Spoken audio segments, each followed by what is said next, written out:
E aí, pessoal, bem-vindos a mais uma Medicina na Lousa. Hoje a gente vai desenhar, passo a passo, o raciocínio por trás de um tema que, olha, não só despenca nas provas como Ename, mas também bate na nossa porta todo santo dia no pronto-socorro: a anemia.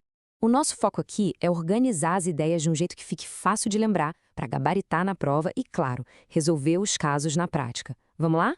Para começar, vamos direto para um caso clínico que é a cara da prova, tá? Uma apresentação que a gente vai ver muitas e muitas vezes.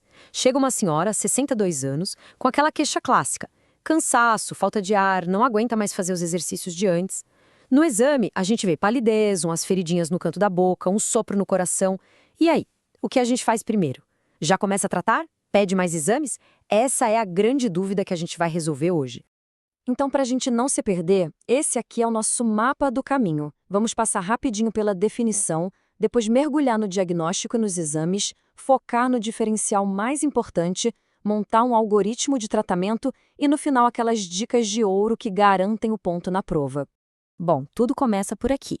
Entender direitinho a definição e principalmente saber classificar as anemias, esse é o primeiro passo para não se embolar todo no diagnóstico diferencial. A grande maioria das anemias que a gente vai conversar hoje entra nesse grupo aqui, as hipoproliferativas. O que isso quer dizer na prática? Pensa que a medula óssea é a nossa fábrica de células do sangue. Nessas anemias, a fábrica não está conseguindo produzir glóbulos vermelhos na velocidade que deveria. E como a gente sabe disso? Olhando o reticulócito. Se ele está baixo, é o sinal. A medula não está respondendo como deveria a anemia. E a primeira grande ferramenta para a gente organizar o pensamento é o VCM, o tamanho da hemácia. É simples, olha só. Se a hemácia é pequena, microcítica, a gente pensa que está faltando tijolo para construir, tipo o ferro na anemia ferropriva. Agora, se ela é grande, macrocítica, o problema é na planta da construção, sabe? Um defeito na síntese do DNA, como acontece nas anemias megaloblásticas. E se o tamanho é normal, normocítica, aí o problema pode ser uma perda de sangue aguda ou uma falha geral na produção, como na doença crônica. Beleza. Agora que a gente organizou as gavetas mentais pelo VCM, vamos ver quais exames ajudam a gente a colocar cada caso na gaveta certa. E aqui já vai a primeira grande dica de prova, anota aí. Muito antes da hemoglobina cair, antes mesmo do VCM diminuir, o nosso estoque de ferro já está indo pro ralo. E a ferritina é exatamente isso, o medidor do nosso estoque. Se a ferritina está baixa, significa que o corpo já está usando as últimas reservas. É o sinal mais precoce de todos na deficiência de ferro. E olha só como tudo faz sentido. A ferritina, o estoque, está baixa. Se não tem estoque, o ferro que circula no sangue também vai cair, certo? O corpo então entra em desespero por ferro e começa a produzir mais transportadores, a transferrina.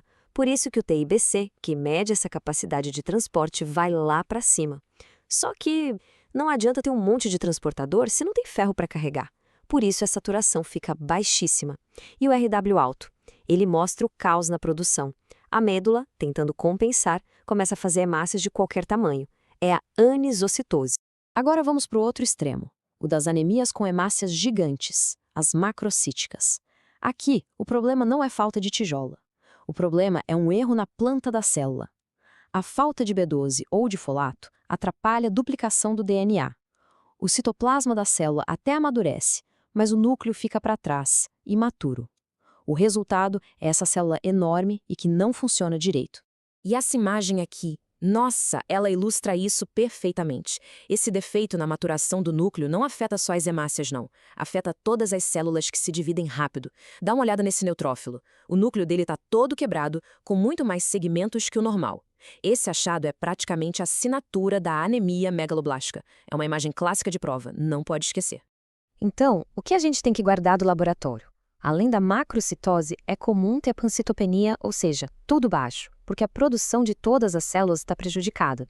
O DHL e a bilirrubina sobem por causa da destruição dessas células defeituosas dentro da própria medula. E para matar a charada entre B12 e folato, o ácido metilmalônico é o nosso trunfo. Ele só sobe na deficiência de B12. Ok, vamos voltar um pouquinho para as microcíticas para falar do diagnóstico diferencial que mais cai em prova e que mais confunde a gente no dia a dia. Como diferenciar a falta real de ferro daquela anemia que vem junto com as doenças inflamatórias crônicas. O conceito-chave é esse aqui, pessoal. Na ferropriva, o cofre de ferro está vazio. Simples assim. Já na doença crônica, O cofre está cheio de ferro. O problema é que a inflamação, através de um hormônio chamado epsidina, foi lá e trancou a porta do cofre. O ferro existe, está guardado, mas o corpo não consegue pegar para usar. E o laboratório mostra exatamente essa história.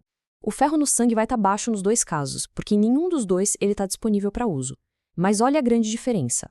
Na ferropriva, o TIBC sobe, é o corpo desesperado pedindo mais transportador. Na doença crônica, o TIBC é baixo, o corpo não quer mais ferro. E a ferritina, o estoque, é a chave de ouro, baixíssima na ferropriva e normal ou até alta na doença crônica, porque o ferro está todo estocado lá dentro. Certo, diagnóstico na mão, agora a gente precisa agir. Vamos montar um algoritmo de tratamento bem direto que sirva tanto para a vida real quanto para acertar a questão na prova.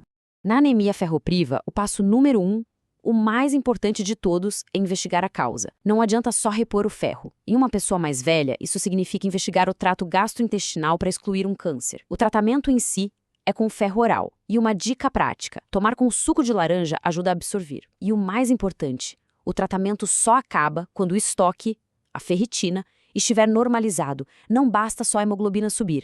Já na megaloblástica, o tratamento é repor a vitamina que falta. Mas, pelo amor de Deus, atenção para uma das maiores armadilhas da medicina. Nunca, jamais reponha só ácido fólico se existir a menor chance de ser deficiência de B12. Sabe por quê? Porque você pode até corrigir a anemia no sangue, mas a doença neurológica vai piorar e de forma irreversível. Então, na dúvida, a regra é clara: reponha os dois juntos até ter certeza do diagnóstico. Certo, pessoal. Já passamos pela base, diagnóstico e tratamento. Agora, para fechar, vamos para aquelas pérolas, as dicas rápidas que fazem toda a diferença na hora de marcar o X no lugar certo. Anotem aí, essas são as dicas de ouro. Anemia em idoso nunca é da idade. Tem que investigar sangramento gastrointestinal, ponto. A dúvida é entre ferropriva e doença crônica, foque no ferritina e no TIBC. Viu VCM alto com sintoma neurológico? Pense na hora em deficiência de B12. Causa mais comum de ferropriva em adulto? Sangramento crônico. E lembrem desse sinal curioso, pagofagia. Aquela vontade estranha de comer gelo é um sinal clássico de falta de ferro. Então, para a gente resumir tudo o que conversamos, o raciocínio é esse. Viu um hemograma com anemia? Primeiro passo, olhe o VCM e classifique. Se for microcítica, o segredo é dominar o perfil do ferro.